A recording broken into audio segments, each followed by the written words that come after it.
doctor. Les voy a presentar lo que es el tema de pseudoobstrucción intestinal crónica. Ya. La definición. La pseudoobstrucción crónica intestinal es un síndrome caracterizado por tener el signo de la obstrucción. Está causado por la propulsión intestinal ineficiente y clínicamente se puede clasificar por aguda o por crónica. Ya.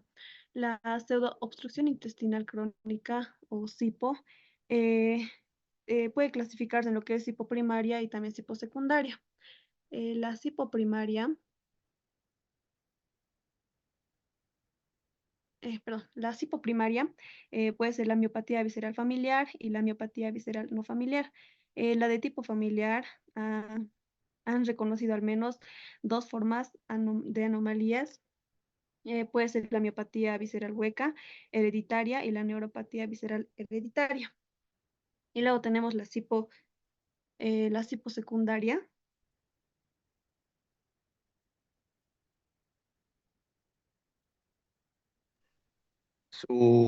Su presentación no se está mostrando, no sé si a los demás está viendo sus diapositivas. Por favor, verifiquen eso.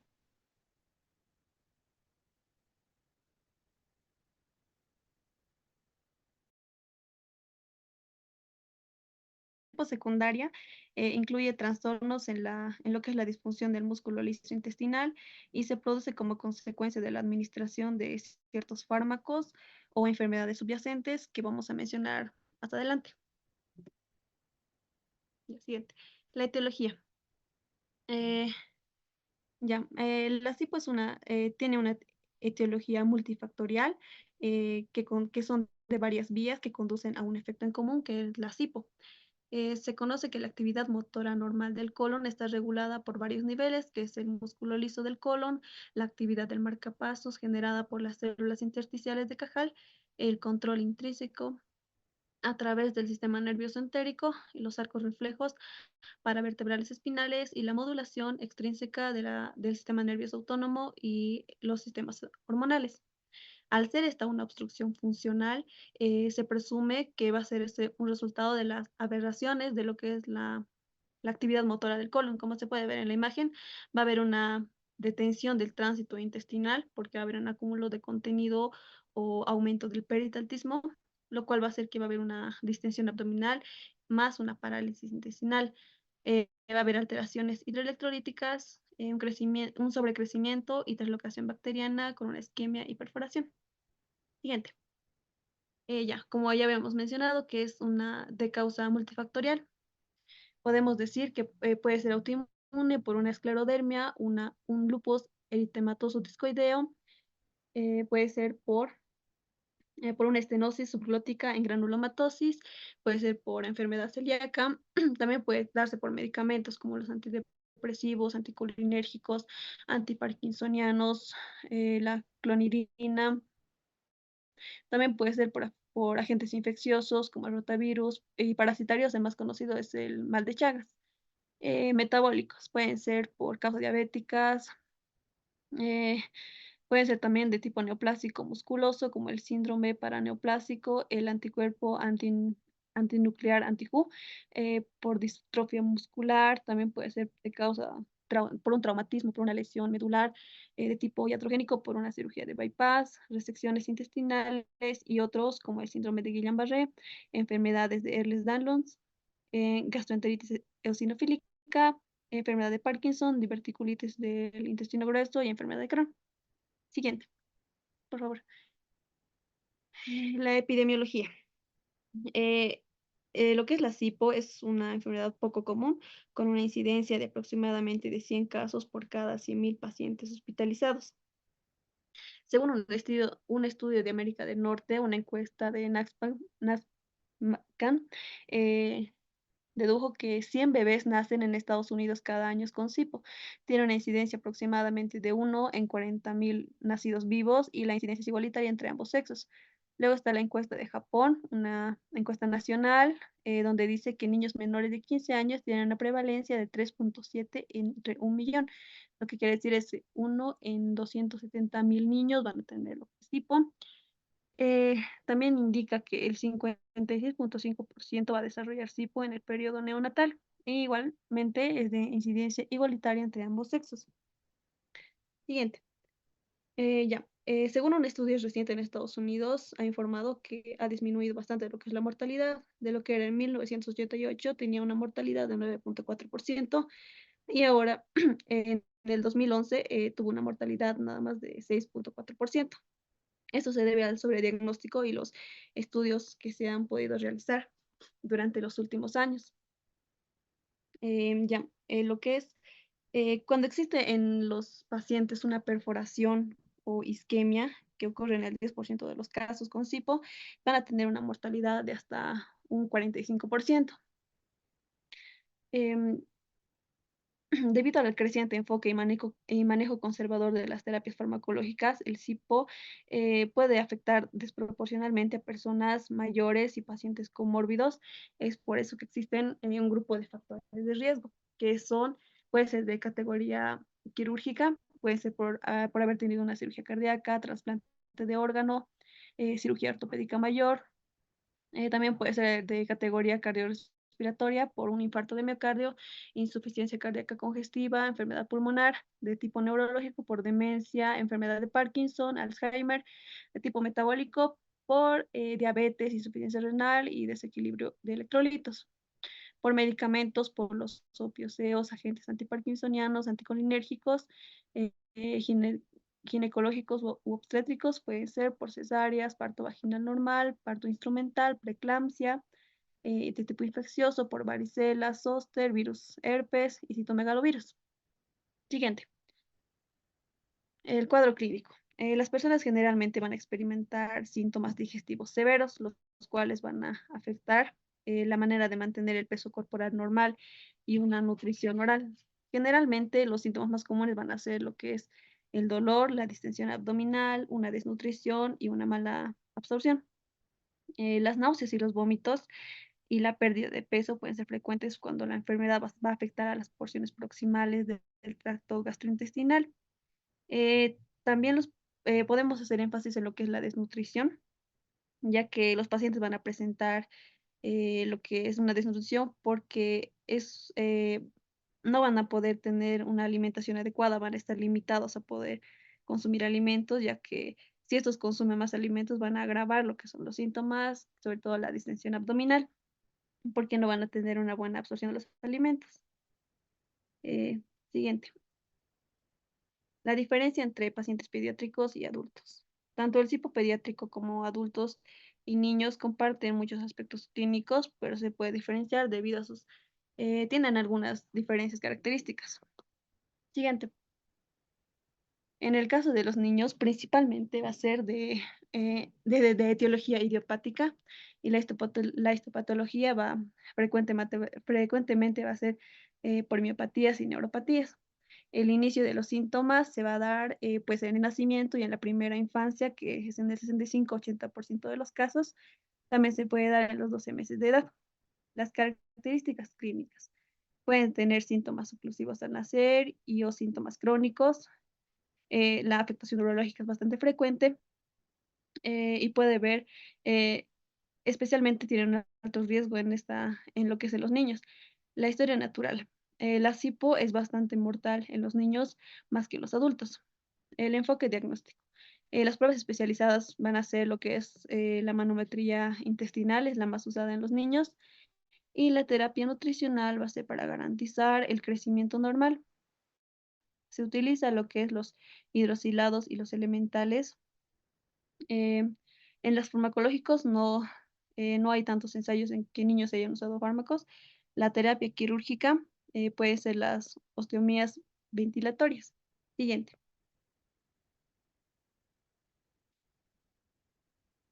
En los adultos, la etiología a comparación de los niños va a ser secundaria o por enfermedades adquiridas como la diabetes mellitus o las que ya habíamos mencionado anteriormente. La histopatología principalmente va a ser por neuropatías. El inicio de la enfermedad se va a dar a la edad media de 17 años.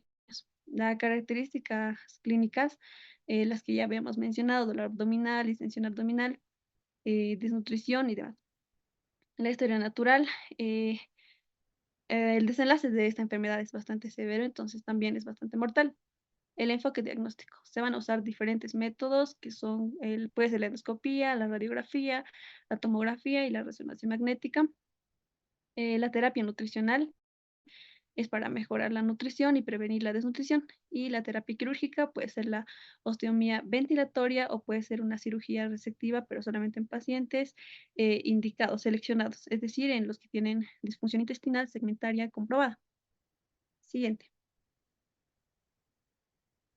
El diagnóstico. Ante la sospecha de SIPO es necesario realizar un estudio diagnóstico para en el que se basa un reconocimiento de manifestaciones clínicas típicas, que son signos radiológicos de oclusión mecánica intestinal y exclusión de cualquier obstrucción orgánica. Ya habíamos mencionado que esta no es una causa orgánica, sino una causa funcional. Puede afectar a cualquier segmento del tracto digestivo, perdón, gastrointestinal y por lo tanto los síntomas pueden variar de un paciente a otro dependiendo de la ubicación, la extensión y el segmento intestinal involucrado. La mayoría de los síntomas aparecen en los neonatos, pero también pueden aparecer en muy pocos casos en la segunda década de vida. Existe un estudio que la edad media en la que aparecen los síntomas son los 17 años. Siguiente. La radiología. Una radiografía simple de abdomen puede identificar los síntomas típicos de obstrucción intestinal. Pueden observarse niveles hidroaéreos, el intestino dilatado. Si el paciente es sintomático no va a ver estos hallazgos, debemos considerar otros métodos que pueden ser la radiografía con contraste o también puede ser lo que es la tomografía o una resonancia magnética, ya que tienen imágenes de alta resolución que detecta con mayor precisión una obstrucción mecánica y las adherencias intestinales. Siguiente, la endoscopía. La endoscopia digestiva alta puede ser útil para excluir una oclusión mecánica del intestino delgado proximal y para recolectar una biopsia duodenal en caso de que la sospecha de la enfermedad pueda haber una enfermedad celíaca o gastroenteropatía eosinofílica. La colonoscopia también puede ser usada, pero esta no tiene resultados muy satisfactorios, entonces no se los usa mucho. Luego están los laboratorios. El examen de laboratorio se lo usa más para descubrir causas secundarias, es decir, que la persona haya tenido o tenga, perdón, diabetes mellitus, enfermedad celíaca, trastornos del tejido conectivo y demás. También pueden pedirse pruebas serológicas para poder detectar una enfermedad de Chagas. Para cualquiera de estos se usa lo que es el hemograma completo. Siguiente, la manometría. Puede ser útil para definir mecanismos fisiopatológicos implicados en la SIPO. Aunque tiene una baja especificidad diagnóstica, puede ser útil para diferenciar las formas mecánicas de la función oclusiva. Pero se usa la manometría solamente en una etapa temprana. Luego está la histopatología, que es una recolección de biopsias intestinales que tiene como objetivo proporcionar una correlación histopatológica que pueda revelar anomalías relacionadas a las neuronas extrínsecas y o intrínsecas que controlan las funciones intestinales, las células intersticiales de Cajal, las células de músculo lisentérico. Siguiente. Luego está el tratamiento, el cual está basado para aliviar lo que son los síntomas del paciente. Es bastante riguroso ya que requiere bastantes especialistas como son los gastroenterólogos, patólogos, dietistas, cirujanos, incluso psicólogos, porque las personas al no poder alimentarse bien también pueden caer en un cuadro depresivo. Siguiente. La terapia médica está dirigida principalmente a aliviar, como ya mencionamos, los síntomas y poder evitar complicaciones como la sepsis y el sobrecrecimiento bacteriano intestinal, conocido como SIBO. Y cuando sea posible, restablecer la proporción intestinal. Siguiente, el soporte nutricional. Los pacientes con SIBO suelen estar desnutridos debido a la mala absorción y a la ingesta insuficiente de alimentos, como ya habíamos mencionado. Siguiente. Se debe alentar al paciente a que, si es que puede consumir alimentos por la vía oral, que lo haga en pequeñas cantidades de 5 a 6 veces por día, consumiendo más lo que son líquidos y proteínas y tratando de evitar lo que son las grasas y las comidas que contengan fibra. También no pueden consumir lo que son la lactosa, la fructosa, porque esta va a empeorar la sintomatología, que es la hinchazón, la distensión abdominal. Puede sugerirse que también tiene que ingerir lo que son la vitamina A, D, E, K y B12 y el ácido fólico es bastante importante. Siguiente. En los casos de ingesta oral inadecuada, se puede considerar una nutrición enteral como fórmula estándar no elemental. En los niños se suele utilizar de forma empírica y como ya habíamos mencionado, se usa la hidrolizada y la elemental para facilitar el tránsito. Antes de colocar una sonda de alimentación permanente, se debe intentar una prueba con una sonda de alimentación nasogástrica, eh, utilizando una fórmula enteral a una velocidad suficiente para proporcionar un apoyo calórico. Cuando hay un retraso del vaciado gástrico, generalmente se prefiere evitar el estómago y dirigir la alimentación directamente al intestino delgado. La nutrición enteral debe iniciarse con una infusión de lenta administración o de forma continua o de forma cíclica. Siguiente. En los casos más graves, se va a usar lo que es la nutrición parenteral, que va a ser necesaria para mantener el soporte nutricional e hidratar al paciente. Si los pacientes dependen exclusivamente de la nutrición parenteral, deben recibir aproximadamente 25 kilocalorías por kilogramo peso al día y los lípidos deben suministrarse aproximadamente un 30% del total de las calorías parenterales, que son 1 a 1,5 gramos de kilo por kilogramo al día de proteínas y dextrosa, cubriendo la cantidad calórica. Como se puede ver en la imagen, la nutrición oral es, ¿no? Por una sonda, puede ser, pero la nutrición parenteral va a ser por la vía endovenosa mediante un catéter. Siguiente. Las complicaciones de la nutrición parenteral pueden ser insuficiencia hepática, pancreatitis, glomerulonefritis, trombosis y sepsis, en las cuales son causas de morbilidad y mortalidad en cualquier forma de SIPO. Eh, Los pacientes que reciben nutrición parenteral deben permitir y alentar la máxima, o sea, se le debe hacer el tratamiento posible para que su ingesta pueda ser oral, ya que tiene bastantes complicaciones la nutrición parenteral. Siguiente, el tratamiento farmacológico. El objetivo principal de este es que el paciente pueda promover lo que es la propulsión gastrointestinal y mejorar su alimentación oral, disminuyendo la gravedad de los síntomas y minimizando lo que es el SIBO, que es el sobrecrecimiento bacteriano en el intestino delgado. Siguiente. Ya. Lo que se va a usar, los fármacos son los inhibidores de la anticolinerasa, que son la neostigmina, piridostigmina, donepezilo, la 5-HT, que es el 5-hidroxitriptamino, la prucaloprida, agonistas de la motilina, octreotida, cannabinoides, antagonistas de los receptores de opioides, activadores de canales de cloruro, lubiprostona, agonistas del receptor de guaninato de ciclasa, linaclotida, antibióticos, la eritromicina y la rifampicina. Siguiente.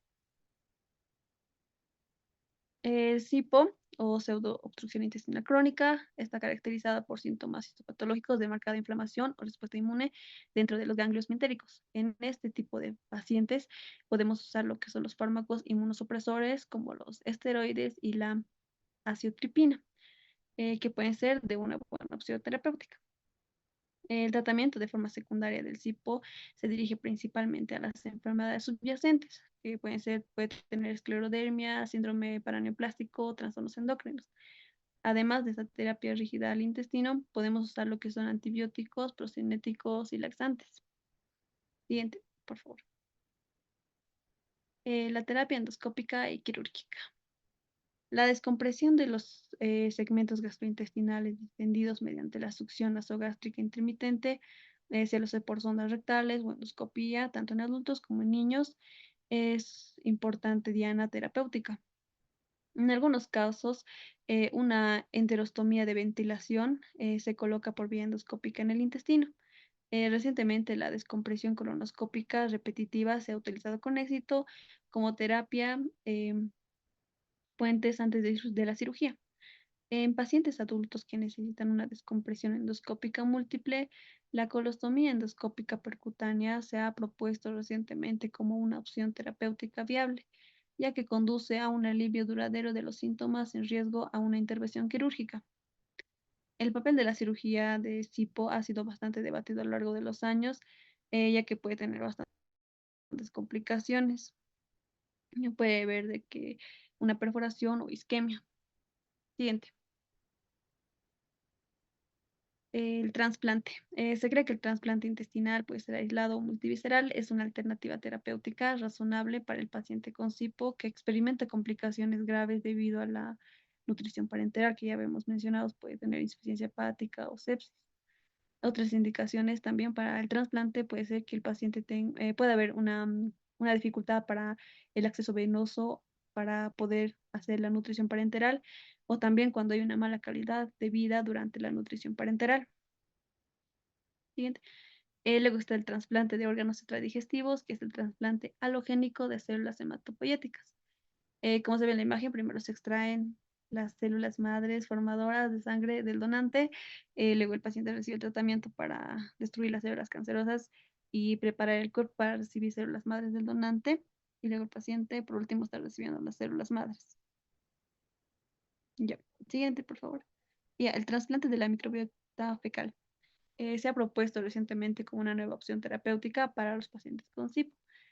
Un estudio ha demostrado que el trasplante de microbiota fecal mejora significativamente las condiciones de los pacientes, aliviando el dolor, la hinchazón y eliminando el SIBO en un 71% de los pacientes después de solo 2 semanas de tratamiento. Ya, la historia natural. La historia natural es el resultado de SIPO en estudios a largo plazo. Pero de acuerdo a los informes anteriores, el curso clínico del SIPO es bastante severo, ya que los síntomas digestivos tienen una tendencia a volverse más graves y el dolor abdominal se va a volver intratable. Eh, la gran mayoría de los pacientes que van a presentar limitaciones nutricionales y un tercio va a requerir incluso una nutrición parenteral domiciliaria a largo plazo. Ya que el SIPO es bastante raro, a menudo el diagnóstico erróneo puede llevar a un paciente a que se someta a una cirugía abdominal inútil y va a ser potencialmente peligrosa para el paciente. Según un estudio pediátrico multicéntrico en Canadá, se incluyeron 150 niños con SIPO para ver la evolución con su tratamiento, en el cual se obtuvo de que el 42% van a tener una nutrición parenteral total, el 13% van a ser dependientes de una nutrición parenteral, el 27% van a tener una alimentación oral y va a tener una incidencia de muerte de 18%. Siguiente, por favor. Ya, también se hizo un estudio en el hospital de Orsola Malpighi de la Universidad de Bolonia, en el cual se han incluido 59 pacientes en tratamiento para ver su evolución. En esta podemos ver igual que existe morbilidad, ya que la enfermedad es bastante grave, en el cual en ese estudio de 59 pacientes, 4 mueren por las complicaciones relacionadas a la enfermedad, 4 fueron sometidos a trasplantes de intestino delgado y casi un tercio ha requerido nutrición parenteral domiciliaria a largo plazo. 2 tercios tuvieron algún tipo de limitación nutricional, dándonos una tasa de mortalidad del 11%, que es menor a la de los niños. Siguiente.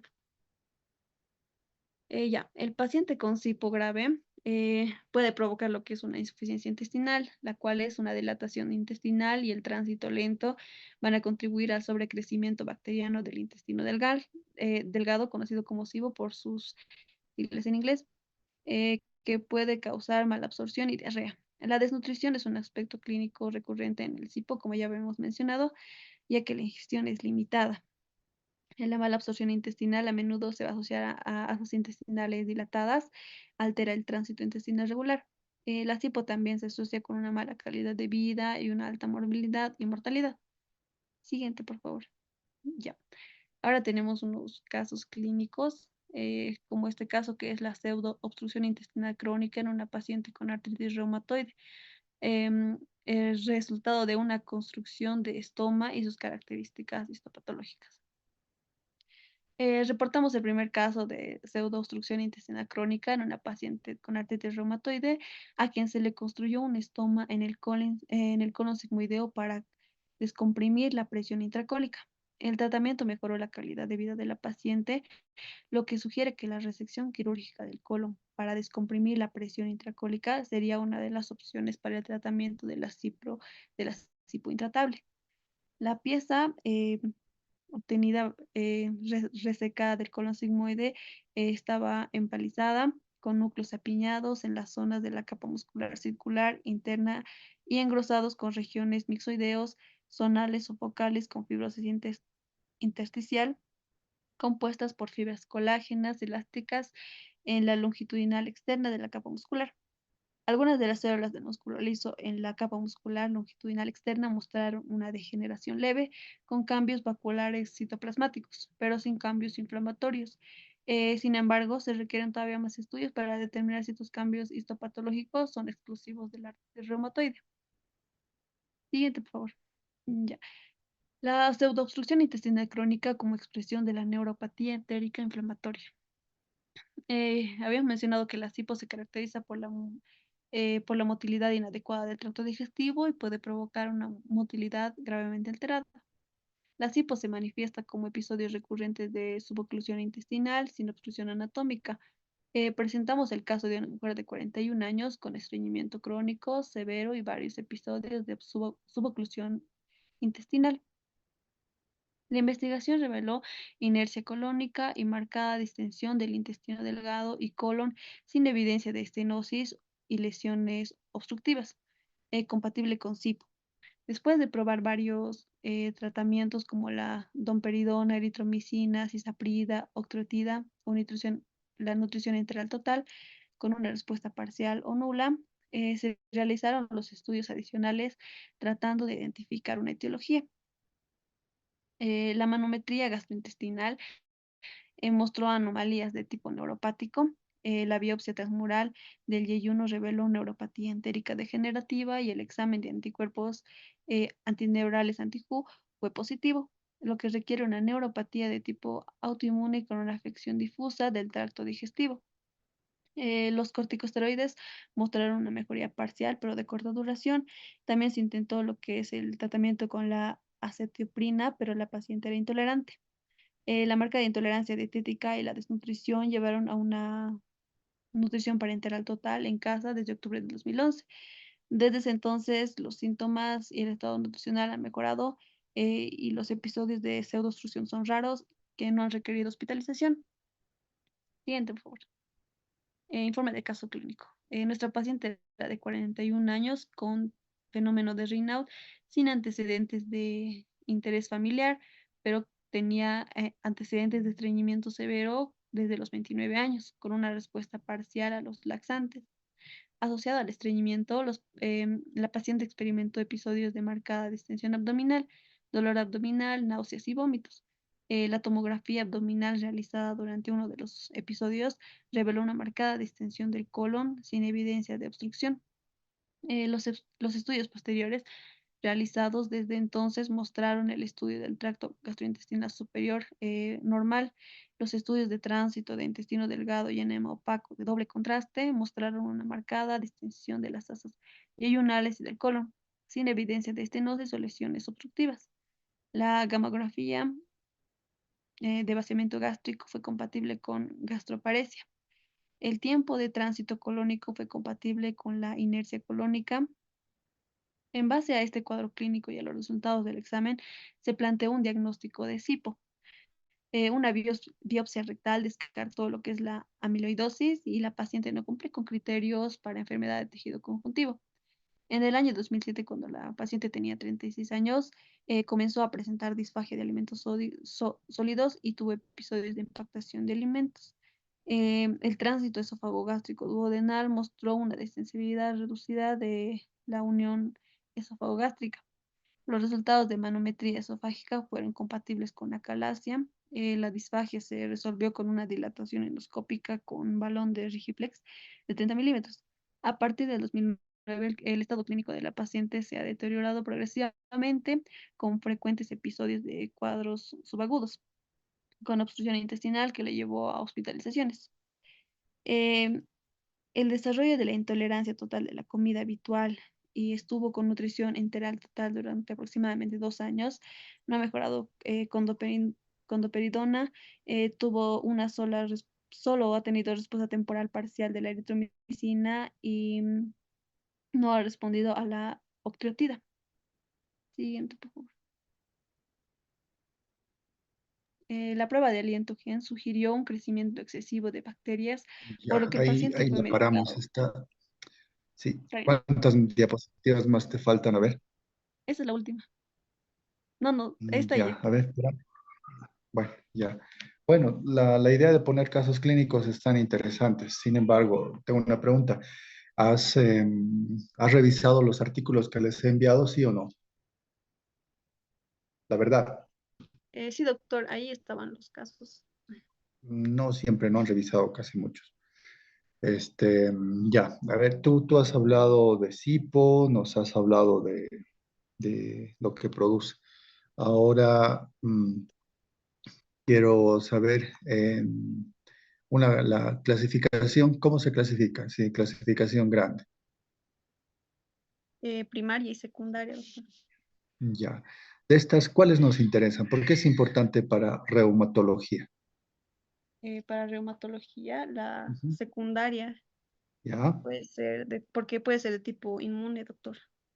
eso, eso. ¿Alguna vez ustedes, y la pregunta es a todo el curso, han tenido oportunidad de ver pacientes con enfermedad, este tipo de enfermedad, SIPO?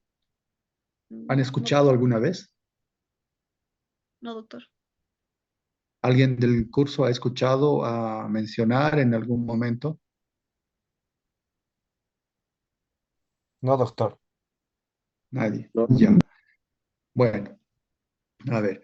Entonces, sí es importante porque tenemos bastante relevancia con las enfermedades autoinmunes.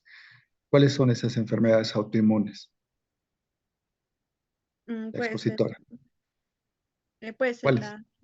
el lupus eritematoso discoideo, puede ser. Bueno, em, para empezar, es lupus eritematoso sistémico. El discoide es una variedad de lupus, pero de tipo cutáneo, que no tiene repercusión sistémica, por eso es solo cutáneo. Así que descartado, es lupus eritematoso sistémico. ¿Qué más? puede ser estenosis subglótica en granulomatosis. mm, en- no, doctor, no. O sea, ¿y quién está exponiendo? Ya, bueno, eso es si se preparan, por favor, prepárense bien, no solo lean, porque ustedes hemos tenido la discusión justamente por eso. Hay temas que se pueden hacer muy prácticos y hay temas que sí necesariamente es mucha lectura. Por ejemplo, farmacología no puedes hacer gráficos, es netamente teoría, pero estas enfermedades sí se pueden hacer bastantes gráficos, tienen que tener capacidad de, de resumen, son muy largas las diapositivas. Imagínate, tú eres la primera y ya estamos a las 10 de la noche ya. ¿A qué hora vamos a acabar con los otros compañeros? ¿Ya? A ver, vamos con el siguiente grupo.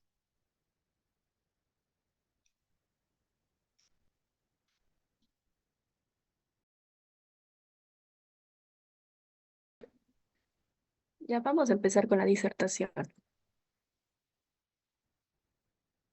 Primero quisiera empezar con la frase que dice: nadie camina en esta vida sin haber pisado en falso, nadie recoge rosas sin sentir sus espinas y nadie alcanza el éxito sin la ayuda de Dios. Somos el grupo 6, vamos a presentar el tema de pseudoobstrucción intestinal crónica. Dentro de su definición, podemos decir que la pseudoobstrucción intestinal es una alteración de la propulsión gastrointestinal del contenido intestinal, eh, que va a presentar síntomas de oclusión intestinal, con ausencia de una oclusión mecánica. También va a presentar unas anormalidades neuromusculares entéricas y fallas en inervación autónoma. Esta enfermedad es la forma más grave de dismotilidad gastrointestinal. Va a presentar intolerancias nutricionales. Esto se va a deber a que va a existir una intolerancia en la nutrición oral o enteral, lo que va a provocar una ingesta nutricional inadecuada y por ende una desnutrición. Su incidencia es baja, va a presentar síntomas inespecíficos y su prevalencia en Estados Unidos es de que cada año van a nacer 100 bebés con SIBO. Y en Japón, 8 a 10 por millón en la población en general. Su etiología. Esta enfermedad va a tener causas primarias o también llamadas pediátricas. Van a ser causadas por una malformación congénita o anomalías genéticas. Esta normalmente no es tan frecuente. Otra causa es la secundaria o también para los pacientes adultos. Se debe a trastornos neurológicos como la esclerosis múltiple, trastornos inmunes como el lupus eritematoso sistémico, endocrinológicos como la neuropatía diabética y también la enfermedad celíaca, infecciones, distrofia muscular de Duchenne, trastornos mitocondriales. Otra causa también puede ser iatrogénica por opioides. Eso, pero también es poco frecuente. Y también existe una clasificación histológica que es neuropatías, que va a existir un daño en el sistema nervioso entérico, miopatías, que va a existir un daño en el músculo liso, y mesenquimopatías, que va a existir daños en las células intersticiales de Cajal. Su fisiopatología. La motilidad intestinal es el conjunto de movimientos que se van a encargar de transportar el bolo alimenticio. Esta va a estar regulada por la interacción compleja entre el sistema nervioso central, el sistema nervioso entérico y el sistema endocrino intestinal. Esta interacción va a ser a través de neurotransmisores que van a afectar esta motilidad intestinal. Los neurotransmisores van a ser la serotonina, la dopamina y la acetilcolina. La más importante es la serotonina, porque esta se va a producir en el intestino. Y aparte de que su biosíntesis va a ser influenciada por la microbiota intestinal. Y si es que esta microbiota intestinal va a fallar, nos puede generar la enfermedad de la SIBO. Ahora, ¿cómo influye la microbiota intestinal en la patogénesis de la SIBO? La microbiota intestinal va a desempeñar un papel muy importante en la patogénesis de esta enfermedad. Al existir una disbiosis, la disbiosis es el desequilibrio de la microbiota intestinal. Entonces, esa va a desencadenar trastornos en su motilidad y va a afectar la producción de neurotransmisores, el más importante, la serotonina. Y también va a afectar en la función inmunológica del intestino. Estudios recientes han demostrado que la eliminación de genes relacionados con la serotonina muestra una conexión con la disbiosis intestinal. Además, la microbiota intestinal saludable estimula la producción de serotonina mediante la liberación de metabolitos específicos, como los ácidos grasos de cadena corta. Estos estudios también sugieren que los cambios de expresión en genes relacionados con la síntesis y recaptación de serotonina podrían estar asociados con trastornos gastrointestinales como la pseudoobstrucción intestinal. Entonces, en resumen, si existe una microbiota intestinal anormal, nos va a llevar a una baja producción de serotonina y lo que nos lleva a una alteración en motilidad y por ende se va a generar una SIBO.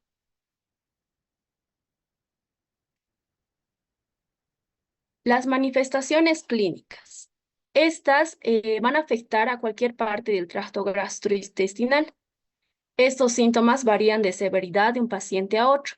Van a afectar mayormente a niños y adultos jóvenes y pueden ser crónicos o de aparición esporádica. Con esporádica, ¿qué nos referimos? Que van a aparecer ocasionalmente. Los síntomas van a ser o se van a presentar de mayor frecuencia a menor frecuencia Primero el dolor, luego la distensión abdominal, las náuseas y vómitos y el estreñimiento. Va a existir diarrea en pocos casos, y esto ocurre cuando van a ser casos avanzados por infección bacteriana. Las complicaciones de la SIB.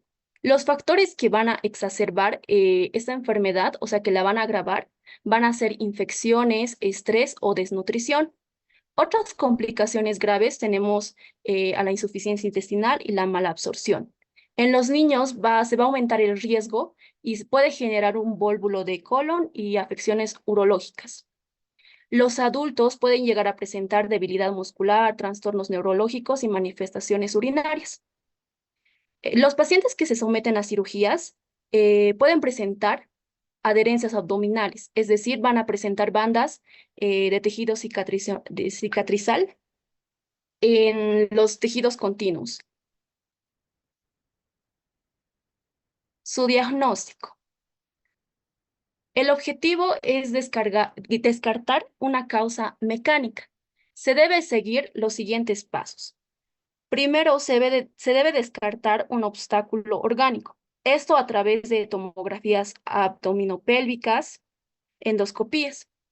Luego, se debe identificar los signos de gravedad y la búsqueda de complicaciones. Como tercer paso, debemos hacer un diagnóstico positivo. Esto con la ayuda, o bueno, con la observación de las manifestaciones clínicas ya descritas anteriormente. Y como último paso, debemos buscar una causa. Estas han sido descritas anteriormente, las causas etiológicas. Las características clínicas comienzan cuando un bebé va a nacer con esta enfermedad.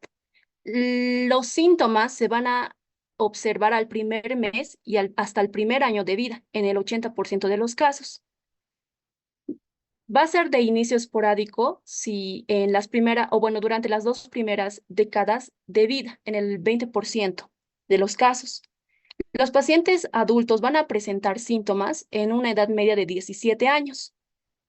Entre los síntomas, el que más domina va a ser el dolor y la distensión abdominal. También puede existir desnutrición y mala absorción, y con frecuencia van a impedir proporcionar un apoyo nutricional adecuado por vía oral. Las náuseas, los vómitos van a predominar en la enfermedad cuando se va a presentar en la porción proximal del tracto gastrointestinal. Y la diarrea suele ser secundaria. Esto más que todo cuando el paciente va a presentar una infección. Para el diagnóstico se debe realizar estudios, dentro de ellos está la radiología.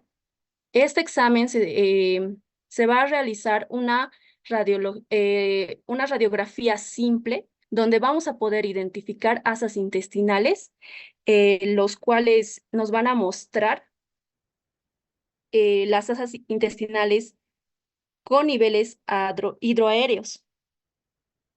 Después, si se realiza una radiografía con contraste, esta debe excluir presencia de lesiones orgánicas que pueden obstruir la luz intestinal. La tomografía computarizada y la resonancia magnética abdominal también son importantes para investigar las posibles causas de obstrucción intestinal.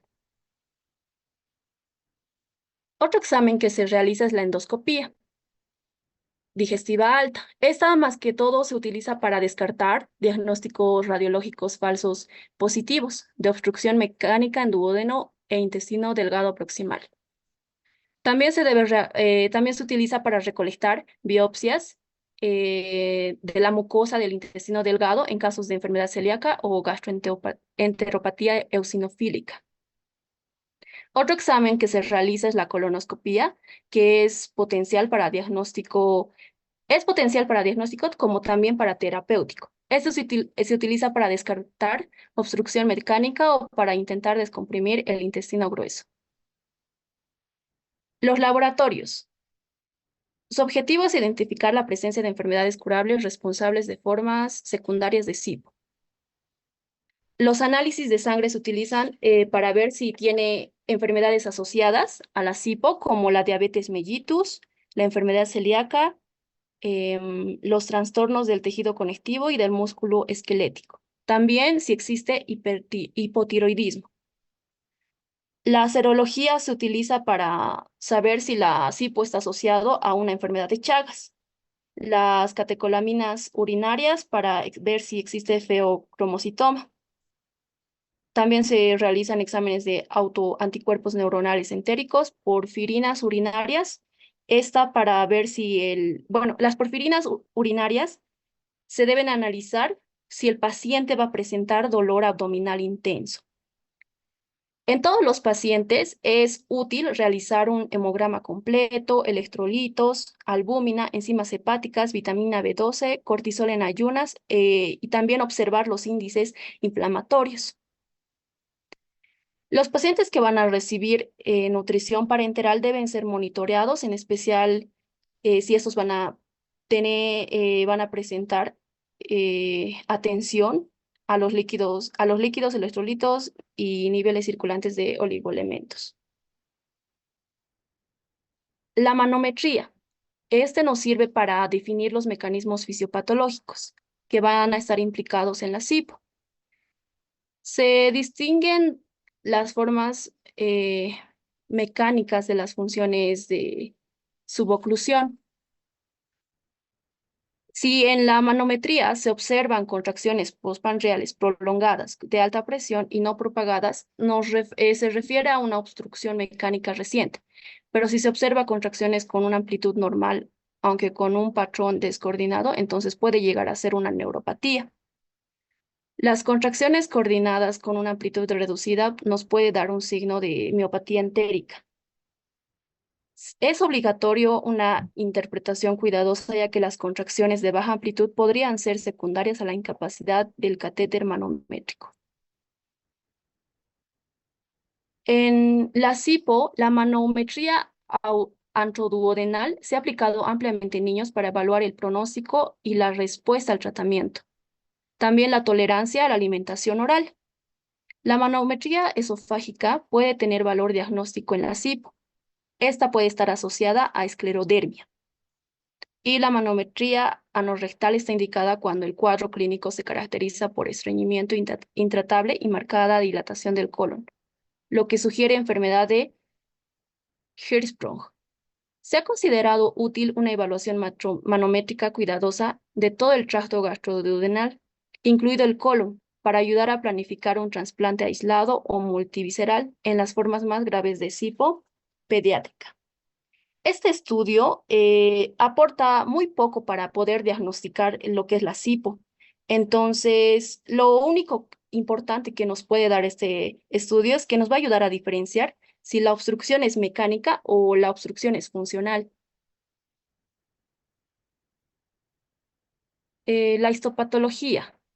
Para la histopatología se debe hacer una recolección de biopsias intestinales de espesor total, que va a tener como objetivo proporcionar una correlación histopatológica que puede revelar anomalías. Los procedimientos mínimamente invasivos, por ejemplo, la cirugía laparoscópica, los abordajes endoscópicos, nos van a demostrar un alto rendimiento diagnóstico y de seguridad. Ya que no existen guías clínicas, entonces vamos a sugerir al paciente que tiene SIPO ser remitidos a cirugía laparoscópica para biopsias de espesor total. Esto se va a clasificar en dos categorías principales. Los casos idiopáticos, caracterizados por un inicio agudo probablemente de origen postinfeccioso, y también pacientes con formas progresivas y de rápida evolución de SIPO, que no están bajo tratamiento con opioides y no responden a ninguna opción terapéutica. Los pacientes con SIPO con dolor intenso y que están tratados con opioides no se deben someter a una biopsia intestinal, porque estos estudios no van a ayudar a diagnosticar la enfermedad. Y si los pacientes o los casos de SIPO que van a tener un origen claro, que van a ser secundarias también a otras enfermedades, el tejido, si son secundarias a otra enfermedad, Entonces, la muestra no nos va a servir para que podamos diagnosticar la enfermedad, ya que se sabe que muchas enfermedades sistémicas afectan la capa neuromuscular intestinal. Dentro de los diagnósticos diferenciales de esta enfermedad debemos ver que hay varios síndromes que van a presentar síntomas parecidos a los de la SIBO. Por ejemplo, el de síndrome de colon del sistema del intestino irritable. Este porque puede presentar síntomas similares a la SIBO como dolor abdominal, distensión, cambios en los hábitos intestinales. Sin embargo, el síndrome del intestino irritable no va a involucrar una alteración en la motilidad intestinal. Solo se va a parecer a la SIBO porque va a presentar dolor y distensión nada más. Después está la enfermedad de Hirschsprung. Esta, porque es una enfermedad congénita que se va a caracterizar por la ausencia de células ganglionares en parte del colon, lo que puede causar una obstrucción intestinal y síntomas similares a la SIBO en los niños. Luego, otra enfermedad que se parece a esta puede ser la esclerosis sistémica o también la esclerodermia. Esta va a afectar al tracto gastrointestinal y va a provocar una dismotilidad intestinal que puede manifestarse con síntomas de obstrucción intestinal similares a la SIBO. También están los trastornos neurológicos, como la enfermedad de Parkinson o la miopatía mitocondrial. Estos van a causar una disfunción motora del intestino y también van a causar síntomas de obstrucción intestinal crónica. Los trastornos metabólicos, como el hipotiroidismo o la diabetes mellitus, también afectan a la motilidad gastrointestinal y pueden presentar síntomas similares a la SIBO. Entonces hay que tomar en cuenta eso para diagnosticar la SIBO. Para el tratamiento, ¿cuál es el objetivo del tratamiento? Es que el objetivo de tratamiento de niños y adultos debe estar dirigido para evitar cirugías innecesarias, mejorar o mantener el estado nutricional, ya sea oral, enteral o parenteral. Va a depender mucho de la función intestinal de cada paciente. Entonces, nosotros debemos restablecer el equilibrio de líquidos y electrolitos, promover la motilidad intestinal coordinada y tratar complicaciones como sepsis, el sobrecrecimiento bacteriano, o sea, la SIBO, y otros síntomas asociados. ¿Cuál es la dirección del tratamiento? Se debe realizar dos tipos de tratamiento, el tratamiento sintomático que va a aliviar los síntomas y también el tratamiento etiológico, que lo primordial es encontrar la causa de la SIBO. Dentro del abordaje terapéutico debemos tomar en cuenta una terapia farmacológica y también la no farmacológica. La terapia nutricional. Debemos proporcionar al paciente un soporte nutricional para mantener su salud y también su función gastrointestinal, evitando lo que es la desnutrición. Es recomendable, es recomendable a los pacientes comidas en pequeñas proporciones de 5 a 6 veces por día. Estas deben ser ricas en proteínas con alimentos homogenizados, preferiblemente en forma líquida, haciendo énfasis en alimentos de fácil digestión. Debemos evitar el consumo de grasas o residuos, es decir, fibras, y también carbohidratos ricos en lactosa y fructosa. Se le debe sugerir al paciente los suplementos vitamínicos si son necesarios y también la nutrición enteral. Este solo se va a emplear en casos cuando el paciente no va a poder realizar la ingesta por vía oral.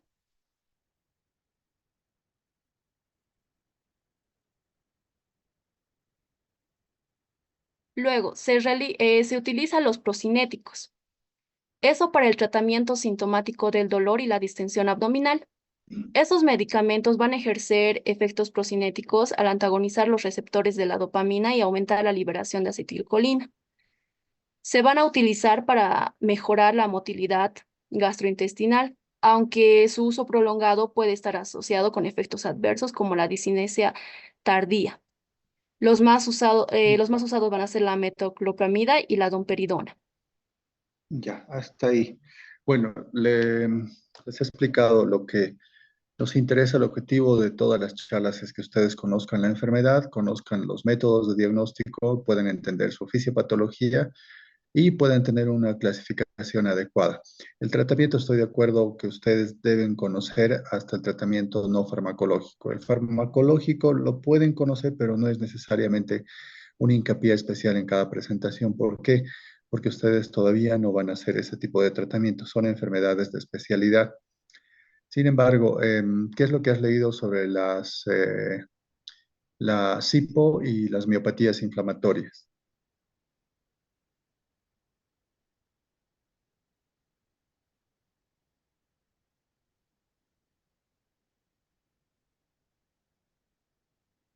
Perdón, doctor. SIPO y miopatías inflamatorias.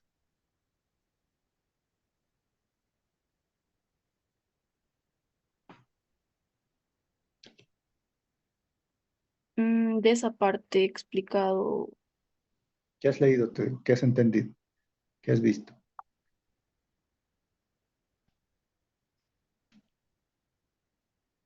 que Por las si acaso. miopatías inflamatorias se pueden asociar con la pseudoobstrucción crónica ¿Cómo? ¿Cómo? porque estas van a afectar a los músculos, entonces es incluidas los del tracto gastrointestinal, lo que puede causar problemas en la motilidad. Ya, ¿qué más? ¿Qué Mm, anticuerpos pedirías?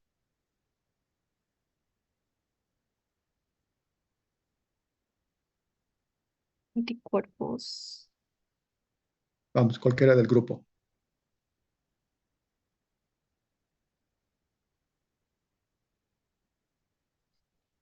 Em, Eh, eh, quizá el antimidos, eh, uno podría ser. Ya, ¿qué más? También, doctor, los anticuerpos antinucleares. Mm, ya podría ser, aunque no tanto. ¿Y qué valorarías en los cuerpos antinucleares?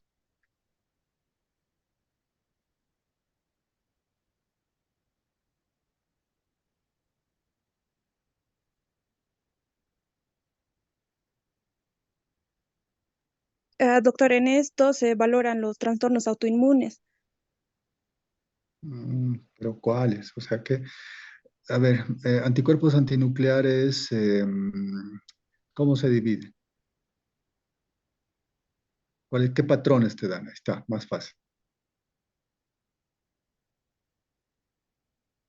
El patrón homogéneo,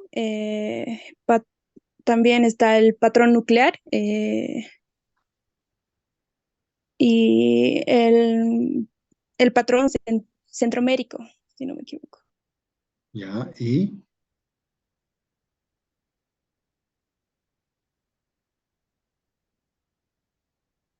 el patrón periférico, doctor. bueno, están leyendo, clarito se nota. A ver, y diagnóstico diferencial de la parte del CIPO, ¿qué me dice?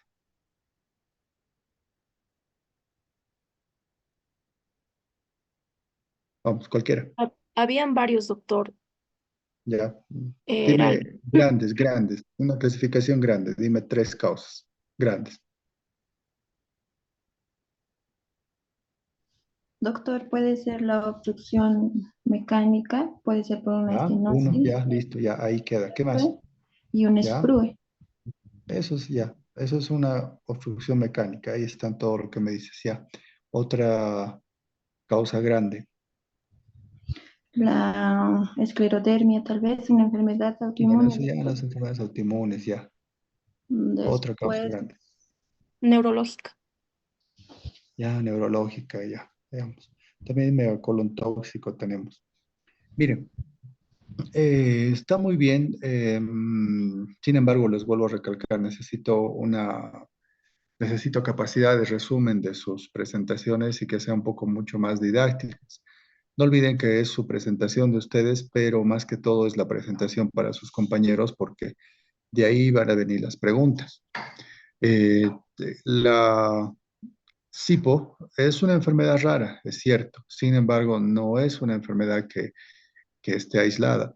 En la experiencia personal, estas enfermedades habitualmente las trata el gastroenterólogo. Sin embargo, eh, yo las estoy tratando porque, bueno, hay desconocimiento del manejo de este tipo de enfermedades, aunque ellos me colaboran con el diagnóstico. Sin embargo, yo ya tengo acá en el trabajo, tengo como 5 casos de SIPO, unas asociadas a la enfermedad autoinmune y otras de causa idiopática, como se dice en la literatura. Sin embargo, no hay una presentación específica, pero sí hay síntomas que nos pueden orientar. No es nada más el SIPO, se caracteriza porque hay una dilatación del intestino en ausencia de una obstrucción anatómica. Eso es importante que ustedes recuerden. Y esta enfermedad va a tener signos y síntomas de obstrucción intestinal, como náuseas, como ya han dicho, vómitos, estreñimiento, todo, pero no hay una causa. Entonces ahí es el punto de partida para saber el- qué es lo que tiene el paciente. Y la etiología, ya le han dicho bastantes, ¿no?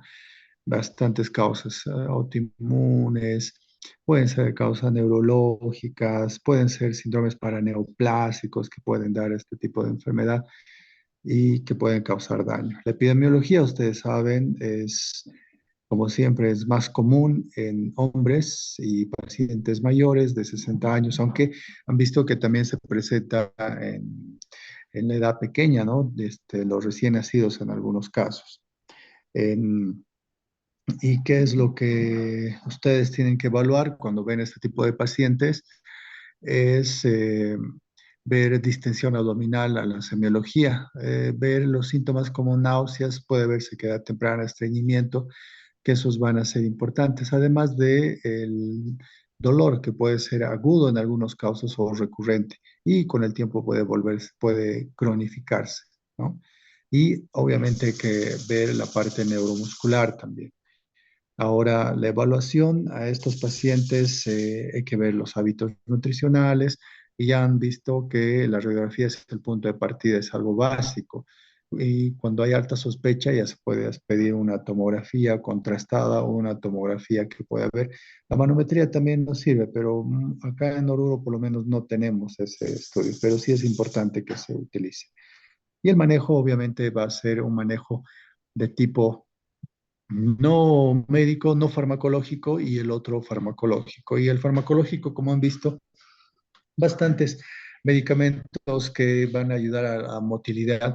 Sin embargo, no se habla mucho de los medicamentos inmunomoduladores ni los inmunosupresores, pero como terapia, muchas veces se puede utilizar corticoides a dosis altas, se puede utilizar inmunomoduladores antimaláricos y azatioprina, y en casos muy severos, ciclofosfamida.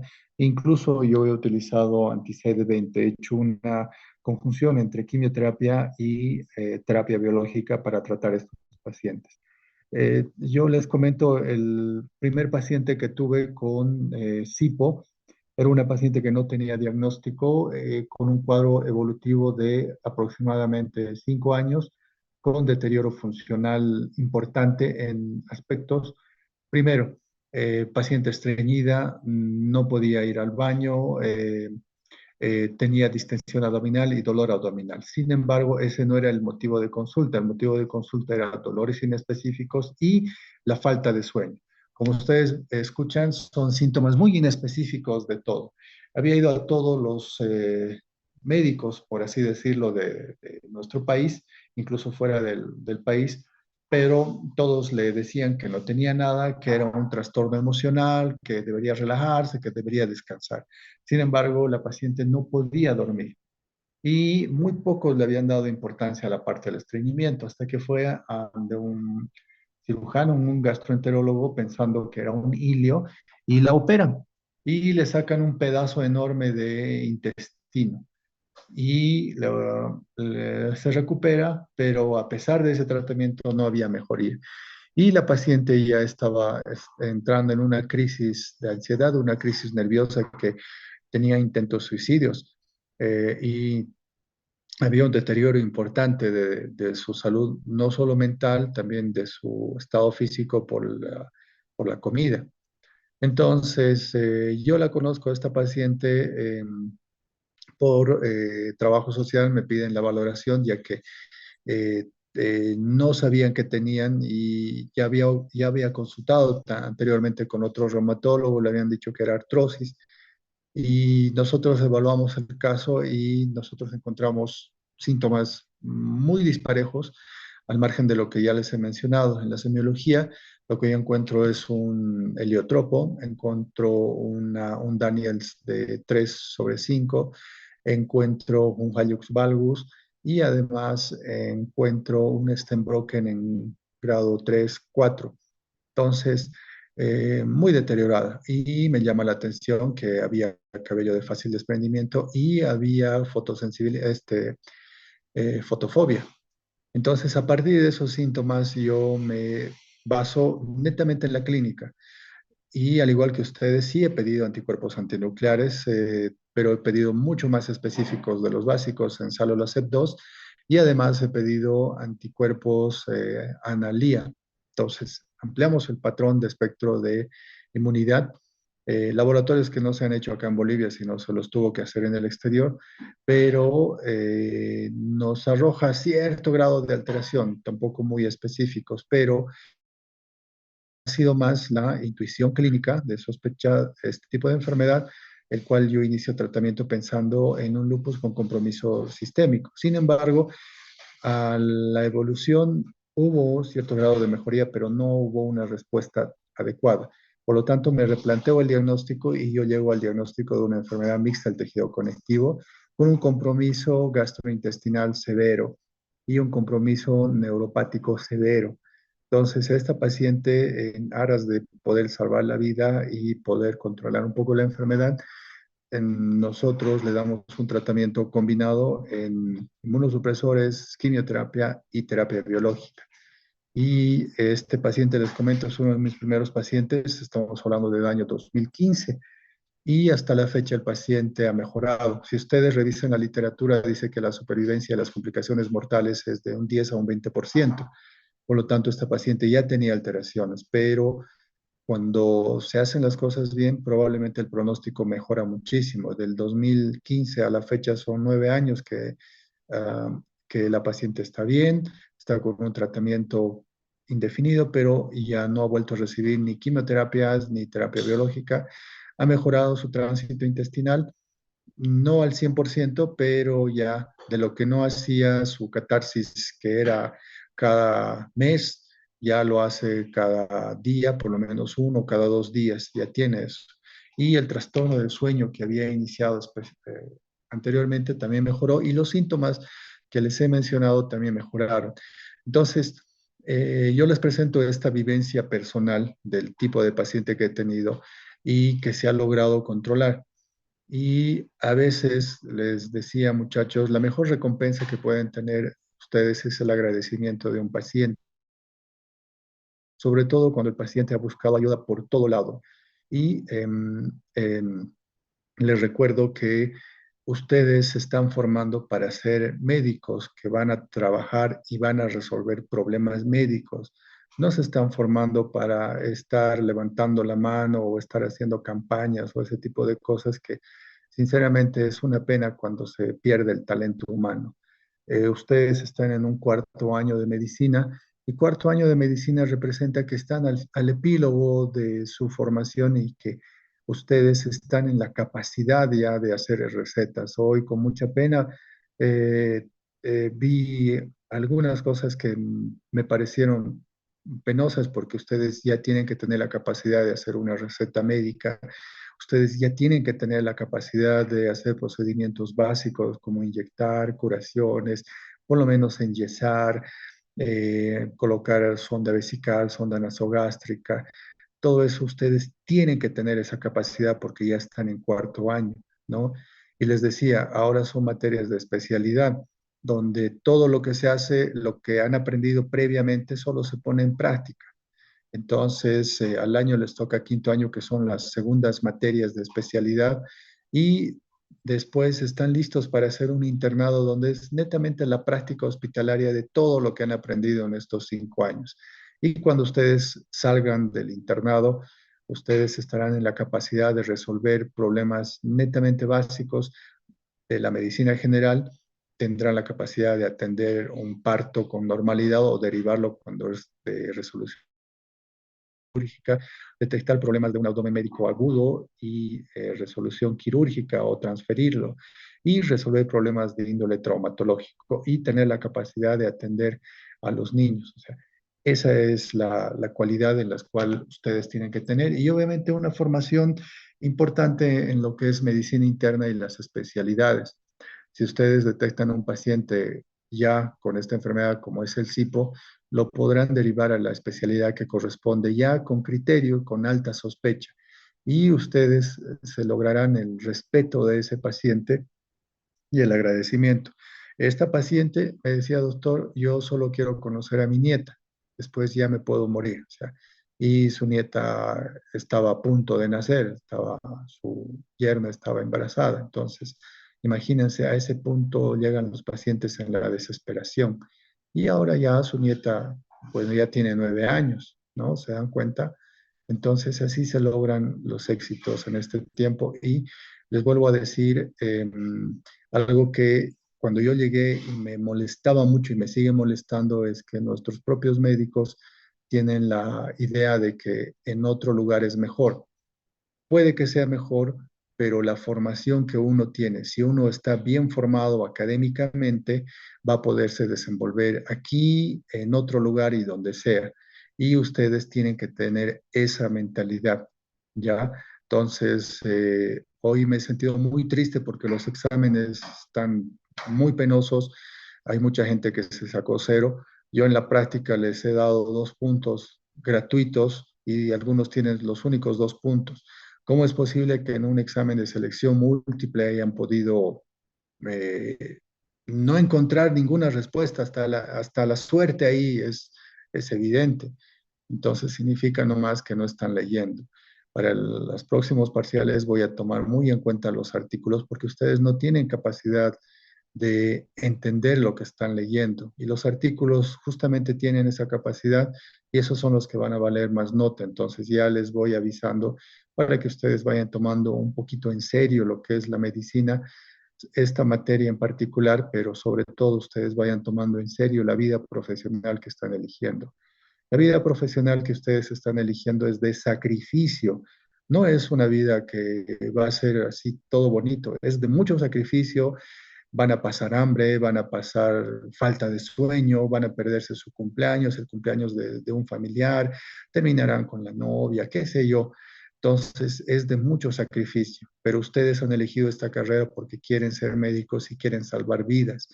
Y si no tienen esa capacidad y si no están de acuerdo con eso, es oportuno que cambien de carrera y no pierdan el tiempo, porque los años pasan, muchachos, y es muy difícil. Año que pasa, hay mucha gente que sale y no hay capacidad para hacer especialidad. Y peor aún, año que pasa, la capacidad de entrar a un centro hospitalario adecuado es muy difícil. Ya les he dicho, es muy difícil encontrar trabajo. Varios colegas están sin trabajo o están dedicándose a otra cosa. Muy pocos se dedican a trabajar en un hospital, peor aún, muy pocos tienen ítem, pero aquellos que lo han logrado es porque su capacidad ha sido muy buena. Entonces, ustedes tienen esa oportunidad. Bien, ahora vamos con el siguiente grupo. Vamos, adelante.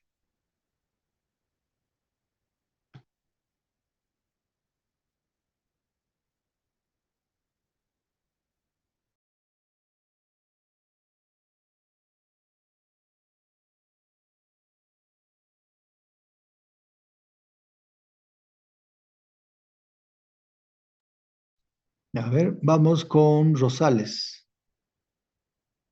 Ah, no, no, no, vamos, eh, pura mujeres han disertado. Vamos con David Omar. Herrera Martínez, David Omar. Buenas noches, doctor. ¿Se escucha? Doctor, Adelante, se escucha adelante.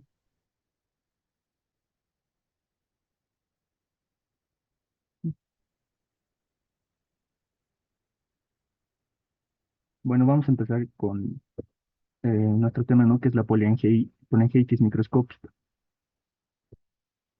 Para realizar una introducción primero, vamos a decir que eh, las vasculitis se caracterizan patológicamente por una inflamación de los vasos sanguíneos que llevan a grados variables de oclusión e isquemia tisular. Entonces, dentro de su clasificación, vamos a clasificarlo dentro de tres grandes grupos, que son los vasculitis de grandes vasos, vasculitis de medianos vasos y los de vasos pequeños. Los grandes vasos, dentro de los grandes vasos vamos a encontrar que es la arteritis de Takayasu y la arteritis de células gigantes. En los vasos medianos, en las vasculitis de vasos medianos, vamos a encontrar lo que es la poliarteritis nudosa y la enfermedad de Kawasaki. Y en lo de los vasos pequeños, los que están asociados a los ANCAs, estos anticuerpos, eh, tenemos a la granulomatosis con poliangiitis, la poliangiitis microscópica y la granulomatosis eosinofílica con poliangiitis. También la vasculitis por inmunoglobulina A, vasculitis urticaria y hipocomplementaria. Hipocomplementaria.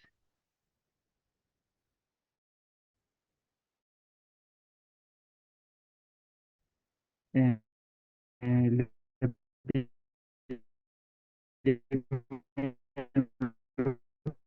el global de la vasculitis se estima obstaculizada por la ausencia de criterios de diagnóstico confiables.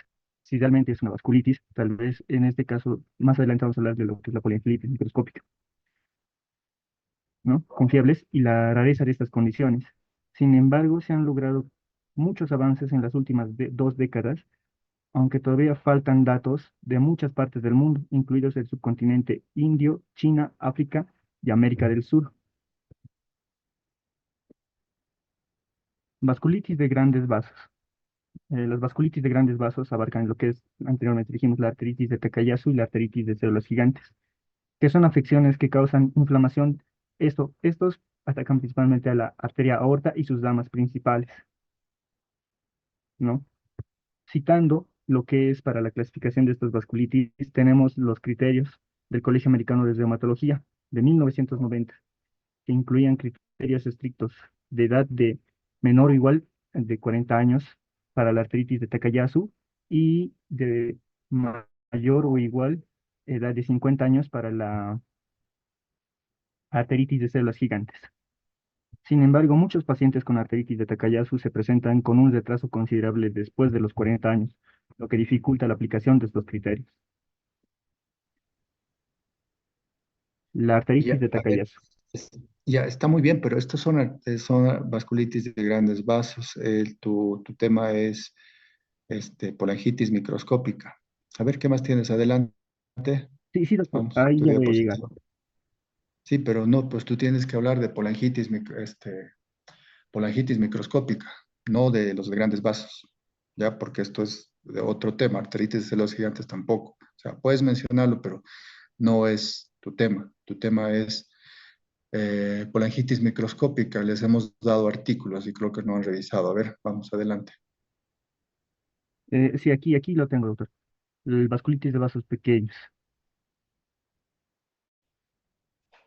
Entonces, las vasculitis asociadas a los ANCAS es un grupo de 3 afecciones que afectan predominantemente a los vasos pequeños, siendo los principales tipos la granulomatosis con poliangiitis y la poliangiitis microscópica, y la granulomatosis eosinofílica con poliangiitis.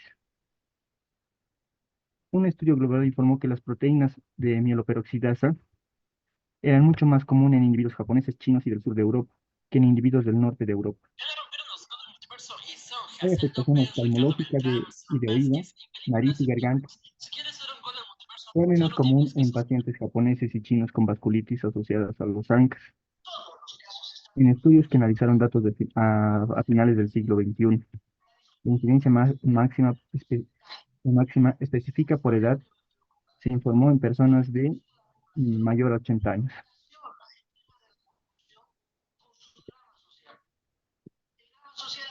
La poliangitis microscópica. La definición. La poliangitis microscópica es un tipo de vasculitis de pequeños vasos De tipo necrotizante sistémico, cabe recalcar eso.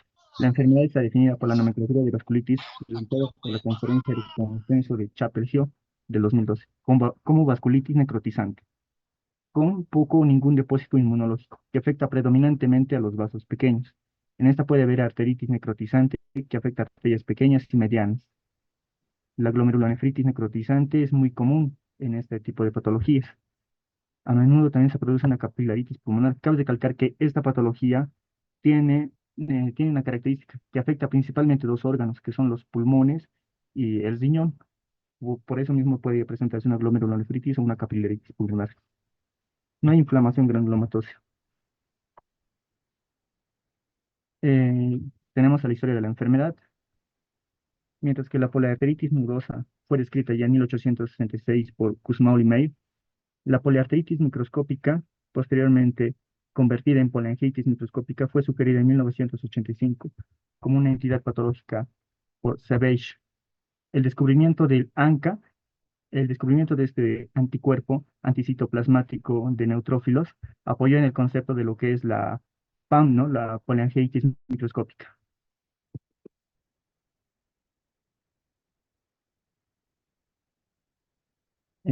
Su epidemiología. La incidencia y prevalencia de la polangitis microscópica no se conoce con exactitud.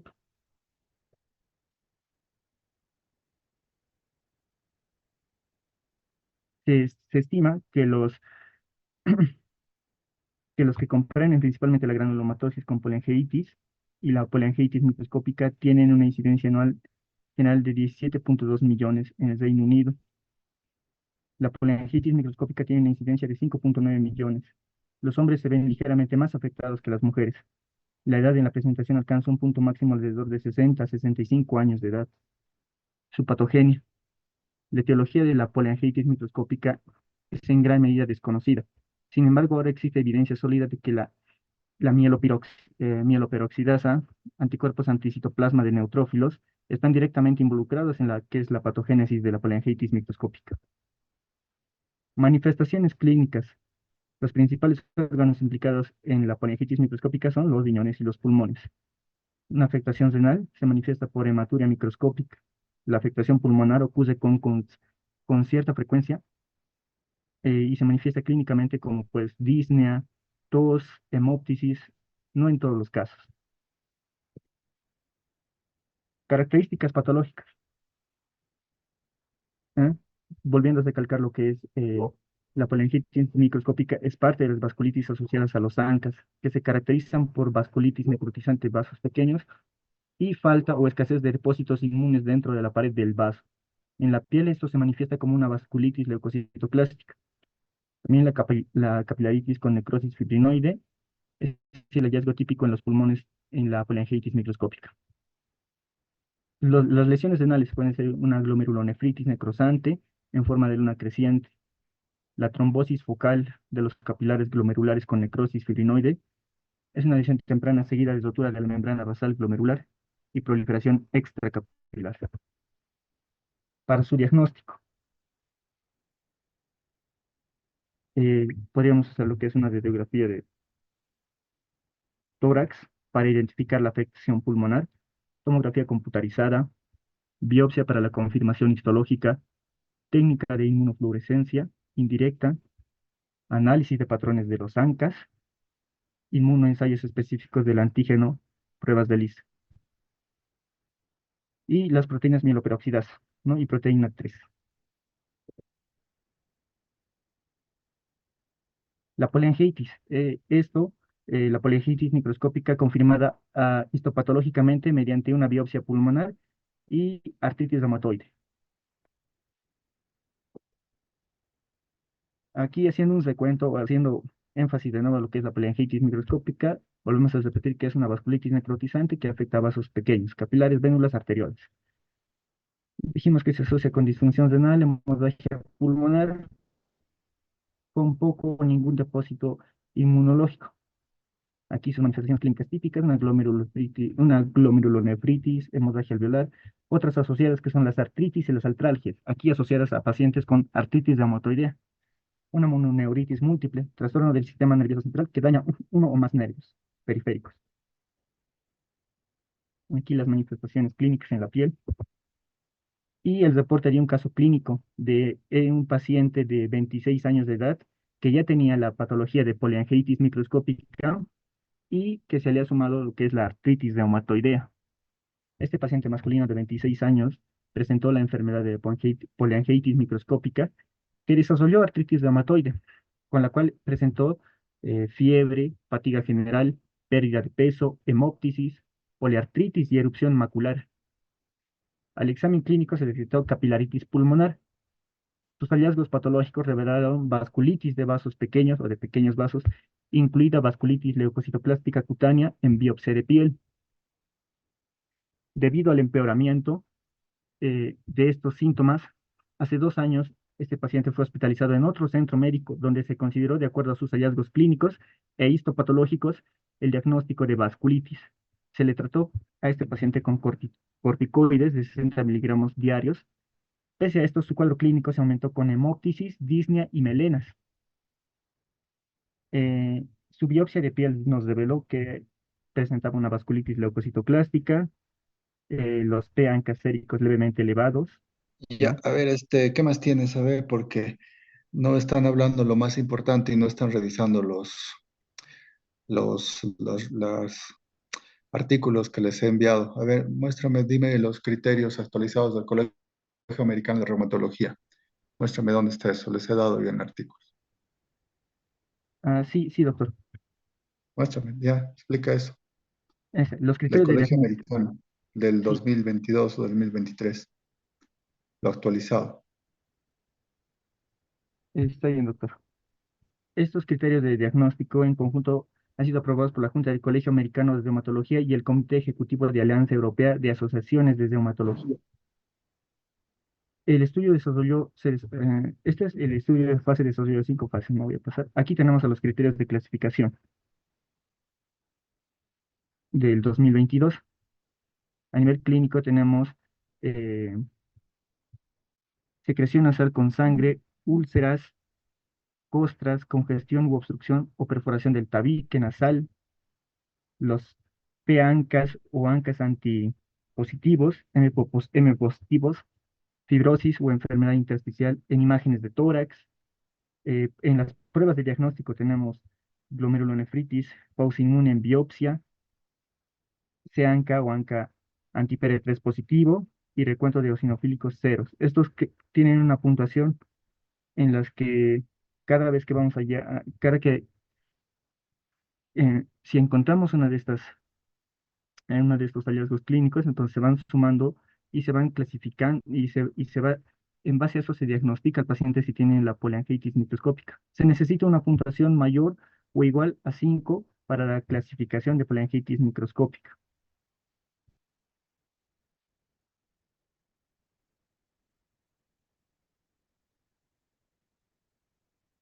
Su pronóstico. La introducción de un tratamiento inmunosupresor agresivo, en particular con ciclofosfamida, en combinación con prednisona, ha mejorado sustancialmente el pronóstico del paciente, con una supervivencia acumulada de los pacientes de 1 a 5 años del 82 al 76%, respectivamente para los pacientes con afectación renal. ¿Sí? Mm, La insuficiencia renal terminal ocurre en el 28% de los pacientes, con una mortalidad de alrededor del 50%. Y las recaídas ocurren alrededor del 35% de los pacientes. Su terapia. El tratamiento de inducción consiste clásicamente en ciclofosfamida con corticoides, prednisona 1 mg/kg al día, por día, precedido en los casos más graves de metilprednisolona, intravenosa 3 veces por la cantidad de 1 gramo. Se prefiere la azatioprina para el tratamiento en el mantenimiento, porque es tan eficaz como la ciclofosfamida, pero menos tóxica. Ya, a ver, ¿qué más tienes? A ver, vamos adelante. Neumatosis, eso es Wegener, eso no te toca, solo tenías que hablar polangitis microscópica. A ver, ya que has leído los artículos, dime cuál es la diferencia entre los criterios ACR del Colegio Americano de Reumatología y los criterios EULAR del 2022. ¿Cuál es la diferencia? Vamos. Eh, lo que es en la diferencia podría ser en la edad, doctor. También, según los artículos, los criterios de Ya, la... listo, no has leído. Ya, vamos, siguiente expositor.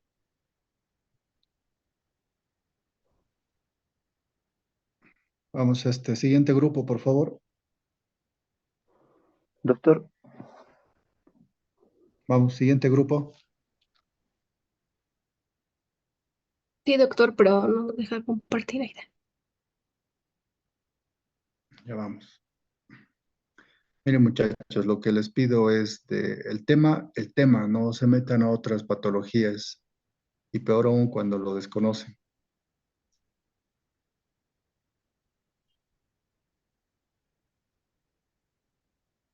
Ya, a ver, vamos con... Han disertado la anterior pura mujeres. A ver, Juan Escarza Mamani.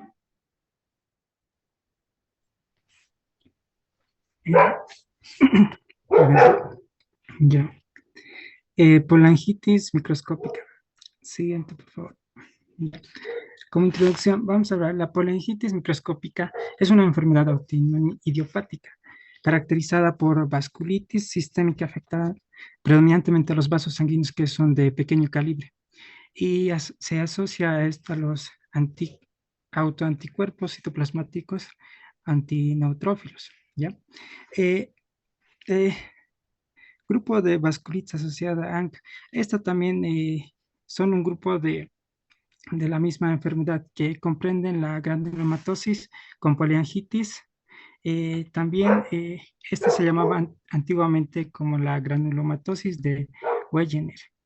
La poliangitis microscópica y la granulomatosis eosinófila de poliangitis, estas se parecen al diagnosticar. Siguiente, por favor. Ya. Historia. Eh, en 1990, el Colegio Americano de Dermatología clasificó los criterios para varios tipos de vasculitis. Entre ellas tenemos la granulomatosis de Wegener, síndrome de Creusch. Lo más importante para nuestro tema, la vasculitis, hipersensibilidad o poliangitis microscópica.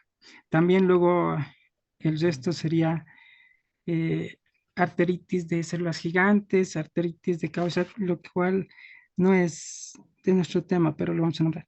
En 1994, la conferencia de consenso de Chamberlain propuso el término de poliangitis microscópica. Esta vasculitis de vasos pequeños que se caracteriza por ausencia de depósito de complejos inmunes en la inmunofluorescencia y la presencia de capilaritis pulmonar y la glomerulonefritis. Bueno, siguiente. Epidemiología. La incidencia y la prevalencia de la poliangitis microscópica se conoce no se conoce con exactitud, ¿ya? Pero con los años que han ido pasando, comprenden principalmente como la granulomatosis con poliangitis. No hay mucha diferencia con esto, con lo que es la poliangitis microscópica. Esta tiene una incidencia anual general de 18.2 millones en el Reino Unido y la poliangitis microscópica tiene una incidencia de 5.9 millones. La poliangitis microscópica es más frecuente que la poliangitis con granulomatosa en el sur de Europa, Japón y China. Los hombres se ven ligeramente más afectados que las mujeres. Siguiente. Etiopatogenia. La poliangitis microscópica es una enfermedad desconocida. Se han sugerido que puede ser a causa de factores ambientales, como la exposición a silicia. Bueno, que con los años que han pasado, cada vez hay más pruebas de lo que es de la poliangitis microscópica. Esta es una enfermedad autoinmune en la que los ANCA, que son las eh, autoanticuerpos citoplasmáticos de neutrófilos, antineutrófilos, en particular los que reaccionan con con lo que es la mieloperoxidasa enzima. Esta tiene una relación nos da una idea de que podríamos hacer un diagnóstico con esto de la poliangitis microscópica, que tiene que tener una relación ANCA y con la mieloperoxidasa. Y la poliangitis microscópica se asocia con mieloperoxidasa, es lo que andaba diciendo, en un 58% de los casos y la diferencia entre la poliangitis granulomatosa sería que el ANCA se relaciona generalmente con proteína 3 en la granulomatosa, en un 26%. Siguiente, por favor. Ya. En la clasificación, esta la vamos a clasificar, esta sería una clasificación más general de lo que es la vasculitis. Por ejemplo, aquí tenemos la clasificación de vasculitis con vasos grandes, bueno, de vasos grandes que serían la arteritis de células gigantes, arteritis Esto ya se ha hablado, esto es la sí, clasificación del Chappell-Hill. sí, Y obviamente sabemos que está dentro de la clasificación de vasos pequeños. Ya les he dicho, el tema, no se metan a otros temas. Vamos, siguiente, a ver. ya. Bueno, en la poliangitis microscópica o vasculitis de vasos pequeños. Bueno, esto vamos a decir que la vasculitis necrotizante sistémica que afecta a los vasos pequeños de pequeño calibre, generalmente esta va a afectar se caracteriza por la presencia de glomerulonefritis y capilaritis pulmonar rápidamente progresivas. Esta puede comenzar gradualmente con fiebre, pérdida de peso y dolor. Eh, el 79% se trata de una glomerulonefritis de rápido avance, que también sería una insuficiencia renal. La hemoptisis es una de las características también de lo que es que va a tener relación con los capilaritis pulmonar. 75% aparece ANCA que predominan el ácido antimieloperoxidasa. Eh, la lesión renal es idéntica a granulomatosis de Wegener, pero con ausencia de inflamación. La supervivencia, 5 años es de la muerte y por hemorragia alveolar. Siguiente, por favor. Ya, hay un rato. Para empezar, son anticuerpos antimieloperoxidasa, ¿ya? Y sí, ambas son procesos inflamatorios, por si acaso, autoinmunes, tanto Wegener, que actualmente se llama granulomatosis con poliangiitis, y esta que es la poliangiitis microscópica. A ver, siguiente, ¿qué más tienes? Manifestaciones clínicas. Eh, Vamos a tener manifestaciones renales en un 78.8%. Luego tenemos la pérdida de peso en un 72% de los pacientes. Compromiso de piel, que sería un 62.4%. Fiebre, mononeuritis múltiple, artralgia, mialgia, hipertensión, eh, pulmonar compromiso 24.7%, una hemorragia alveolar en un 11% y una falla cardíaca. En las manifestaciones renales, generalmente la glomerulonefritis, la que hemos hablado hace un momento, y esta es de de rápida progresión. Es la principal característica. Ya, a Eh, ver, aquí. A ver, una pregunta facilito. Semiológicamente, ¿cómo evalúas una mononeuritis múltiple? ¿Qué harías? A todo el grupo.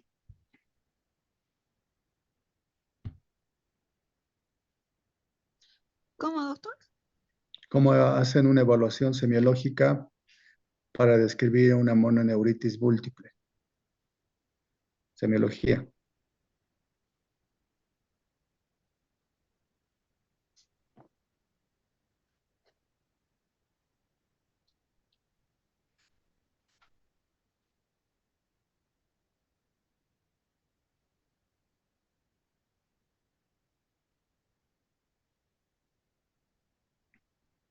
Vamos, cualquiera del grupo. ¿Nadie? Puede ser sería más que todo por los signos y síntomas, porque serían por nervios periféricos, ya que estos estarían dañados. Sería por debilidad muscular, un hormigueo, entumecimiento y algo de la función, pérdida de la función nerviosa.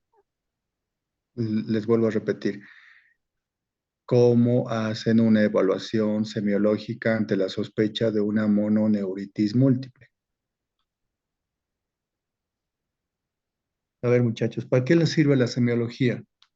¿Por qué es importante?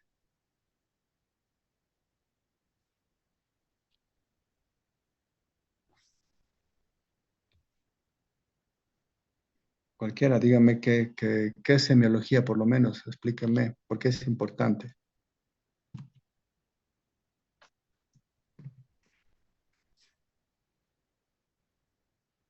Doctor, buenas noches.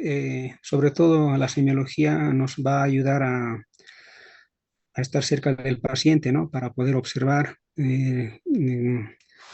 cómo está llegando nuestro paciente, qué características nos va a mostrar físicamente, con qué gestos también, la maniobra, digamos, o en qué posición. Eso, maniobras, eso. No se olviden que la semiología se ocupa del estudio de signos y síntomas de las enfermedades. Y para eso lo que ustedes tienen que hacer es una semiotecnia, que es nada más el conjunto de procedimientos y métodos que utiliza el médico para obtener una impresión diagnóstica y a partir de eso recién tratar. Lo que quiero saber es qué maniobras van a hacer para identificar una mononeuritis múltiple, cómo se darían cuenta. O sea, no es muy difícil. ¿Por qué les pregunto esto? Porque habitualmente es una de las presentaciones iniciales en este tipo de pacientes. Sí es cierto, hay un compromiso renal, que es lo más grave. Habitualmente el pronóstico de vida es muy malo, pero a ver, ¿quién me puede decir cómo pueden evaluar eso? Por eso es que les vuelvo a repetir, en la primera clase les he indicado, el instrumento que ha hecho progresar más a la medicina es la silla, porque preguntas, preguntas y después revisas al paciente y después recién pides exámenes complementarios para saber por qué lo estás pidiendo y con eso tienes una aproximación diagnóstica exacta y después viene tu tratamiento. A ver, alguien que me diga, por favor.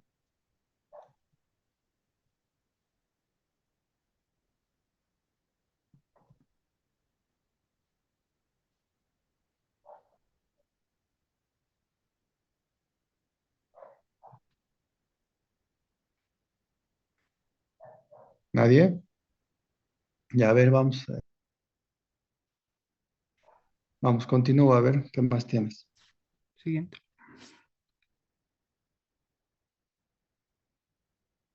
Siguiente, por favor.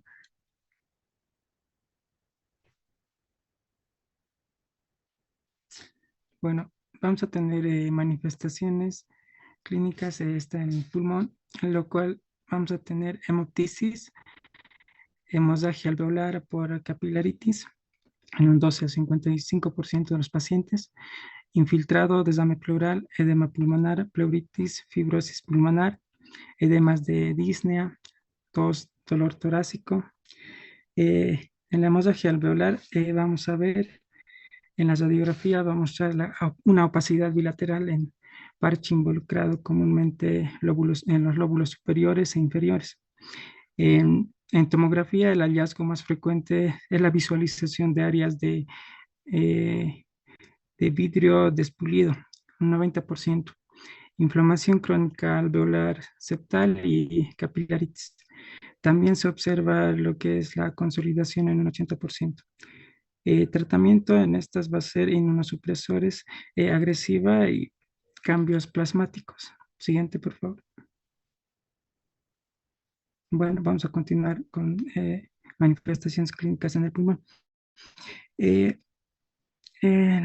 Bueno, poliangitis microscópica, incidencia de manifestaciones pulmonares. En la poliangitis microscópica es del 60 al 70%. Se ha demostrado que la neumonía intersticial está presente en un 7 a 2%.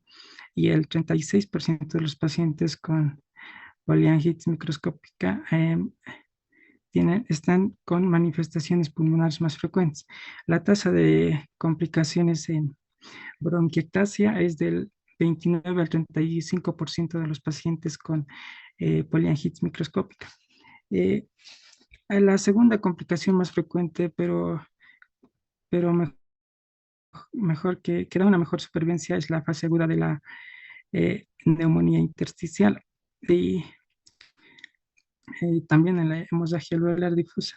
Sin embargo, esta está más asociada con las complicaciones de infección respiratoria crítica durante la fase crónica de la neumonía intersticial. Siguiente, por favor.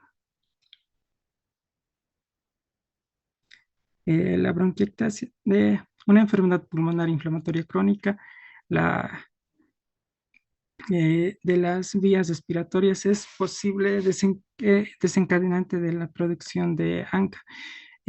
Las células B estimuladas continuamente por estafilococcus aureus en los pulmones puede resultar a ANCA, anticuerpos anticitoplasmáticos de neutrófilos. Las infecciones bacterianas estimulan la producción de autoanticuerpos, como la ANCA y el mimetismo molecular y la patogenia. Ve, a ver, ay, dime qué es mimetismo molecular.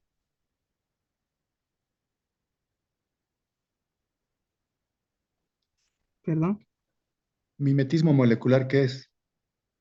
¿Qué es BPI?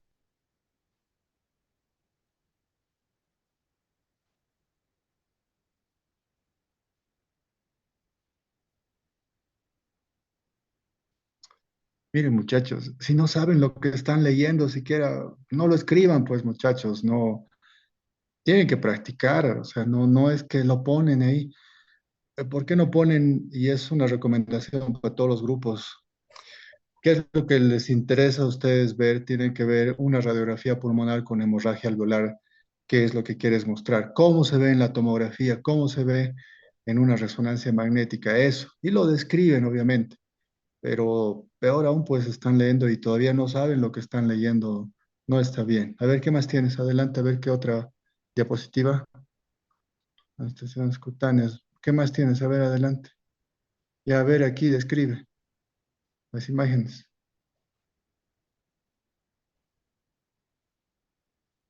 Bueno, sí, histológicamente va a presentar lo que es en la piel. A Necrosis ver, en la piel, ahí, la descripción, nada de histología. El otro, a ver, la otra imagen describe. es una vasculitis en las extremidades, lo que se va a ver tipo moretones en palabras vulgares que va a presentar en los miembros Oye, inferiores. oye, ya, pues, mira, a ver, en términos médicos, a ver una descripción, bien, ¿cómo describirías en una historia clínica esta imagen?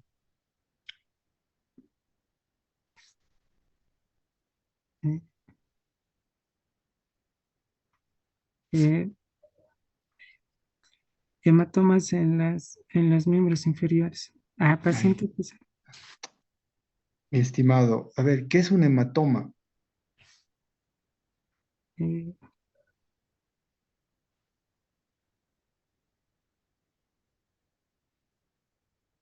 Para empezar, ¿el hematoma de qué color es?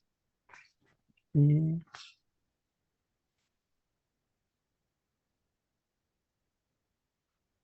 de Ya, a ver, vamos, ¿qué más tienes? Quiero ver las imágenes, a ver. Vamos, sigue otra. Pura teoría es esto, otra. Ya, a ver aquí. Otro del grupo. A ver, describa esas imágenes.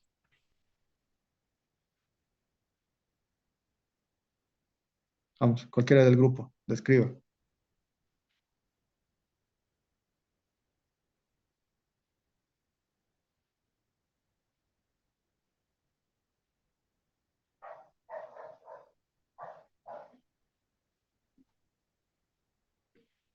¿Cómo es? ¿No hay nadie del grupo? Si no hay nadie, damos por finalizado la clase.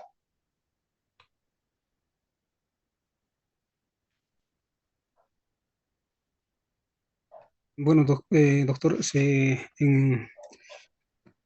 en estas imágenes estamos observando que la piel pues, presenta escoriaciones,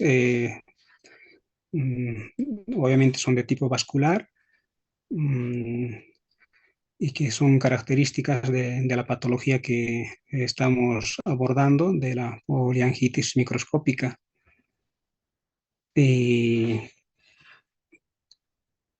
como el compañero ha mencionado, pues estos básicamente se deben a- a la inflamación, a la necrosis de los vasos más pequeños, ¿no? Vénulas, arteriolas. Ya, a ver, muchachos, miren, no me están entendiendo y no están entendiendo el objetivo de lo que ustedes están viendo. Cuando ustedes tienen este tipo de imágenes, primero deben definir a qué tipo de morfología, por así decirlo, tiene esta lesión. ¿Es una lesión de la piel? Sí. ¿Qué es? ¿Es una mácula? ¿Es un eritema? ¿No? ¿Es una placa? O sea, eso es lo que tienen que saber primero para después empezar a describir y poder mencionar. ¿Es una lesión ampollosa? ¿Lo es? ¿No lo es? ¿No? ¿Es una pústula? ¿Es una lesión urticariforme? O sea, tienen todo. ¿Es una lesión escamosa? Eso es lo que primero deben describir. ¿Será una petequia? ¿Será una púrpura? ¿Cómo van a describir? Eso es lo que ustedes deben tener para que de esta manera puedan describir y puedan definir. Segundo, tienen que ver la morfología.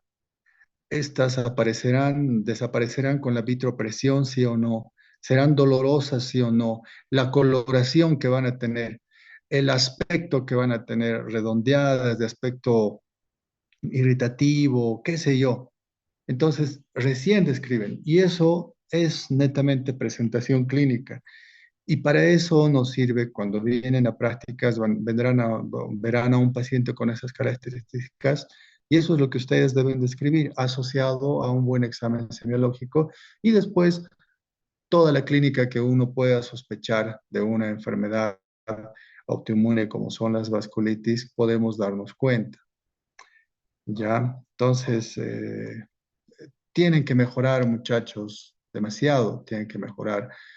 Y les vuelvo a repetir, esto, lo que ustedes están haciendo es un entrenamiento. Están en cuarto año, eso sí, pero ya están a punto de salir y si es que no tienen o no se ponen las pilas, el que va a sufrir no son ustedes, son sus pacientes. Y los errores en medicina son como el gato, todas se tapan con tierra y eso quiere decir que muere un paciente. Y actualmente el mundo litigante está detrás de todos los médicos. Cualquier cosa lo ve en negligencia. Y les decía, parece cruel cuando yo les digo a la pregunta, la respuesta, pero es así. Tu paciente va a venir y tú tienes que responder. No tienes tiempo para pensar o para un ratito voy a ir a leer, un ratito voy a preguntar a mi profesor, un ratito. No hay ese ratito. Eh, Ayer, anteayer, no sé, le pregunto a uno, le digo, vamos, dime. Pasaron 2, 3 minutos y le digo, bueno, ¿qué ha pasado? Ustedes saben que muerte cerebral en cuántos minutos existe. Entonces, acuérdense siempre de eso, o sea, van a tener un lapso de tiempo máximo para poder hacer algo por su paciente. Y eso es tener el conocimiento para poder resolver. Tienen que leer de este tema. Todo el curso ya tiene los artículos. Necesito que lean el artículo del ACR EULAR, la diferencia entre la comparación de los criterios del Colegio Americano del 90 y del ACR EULAR del 2022. Ustedes saben que en el ACR de 1990 lo veían más como un Chur Strauss, le daban un puntaje de 4, ¿no?